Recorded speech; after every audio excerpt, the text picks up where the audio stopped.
Hello, it's Craig. We're going to continue our talk about selections and move down past the marquee and down to the quick selection tool. The quick selection tool is right above the magic wand tool. The magic wand has been a staple of Photoshop for many years, and the quick selection tool is a nice complement to that.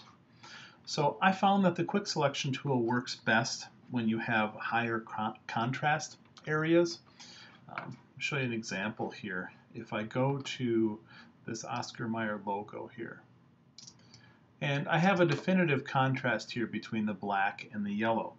So in order to use the quick selection tool, I can set the size of the brush and also the hardness like you normally do. I traditionally set the hardness to 100%, and the size we can adjust with our brackets.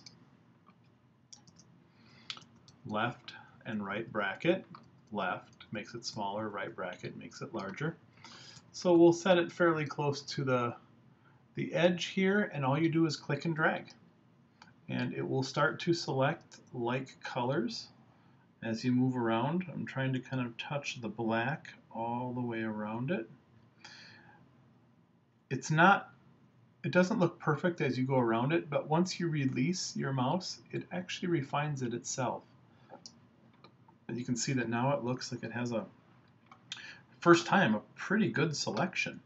Now I can also add to this, and if I am on the regular selection tool here and I hold my shift key down, just like with the marquee selections, it will add to this selection. So I'll move through all the type here, and with the option key held down, I can subtract from it too if I want to. If I'd want to, say, maybe take the O out here,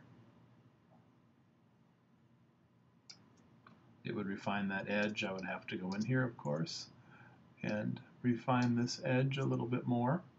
So I'm going to fill the whole logo in. You can see if I go around the edge, I can always refine it just a little bit. It looks pretty good along here.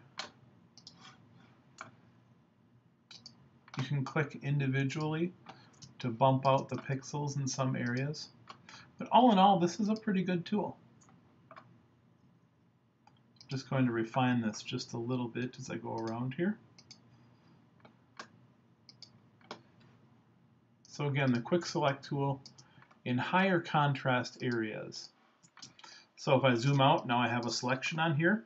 I can hold my command key down and make a cut, move this wherever I want it to. I could also make a duplication of it. Now I'm holding down my command key and my option key, and I get the little double arrow, and now I could make a duplicate of this logo and put that wherever I wanted it to. Okay. So that is the quick select key. Let me see if I can find a place on here where it doesn't work so well. Let's say if I wanted to select this little boy's pants, and I'll make this a little bit smaller. And as I drag across here, you see that the brown in the pants is a very similar value in color to kind of the shadow and the gravel in the background, and over here too into the grass. So it's hard to make a selection. Here where there's a high contrast between the white shirt and the dark pants, and even between his legs and the pants, it does an okay job, really good job here.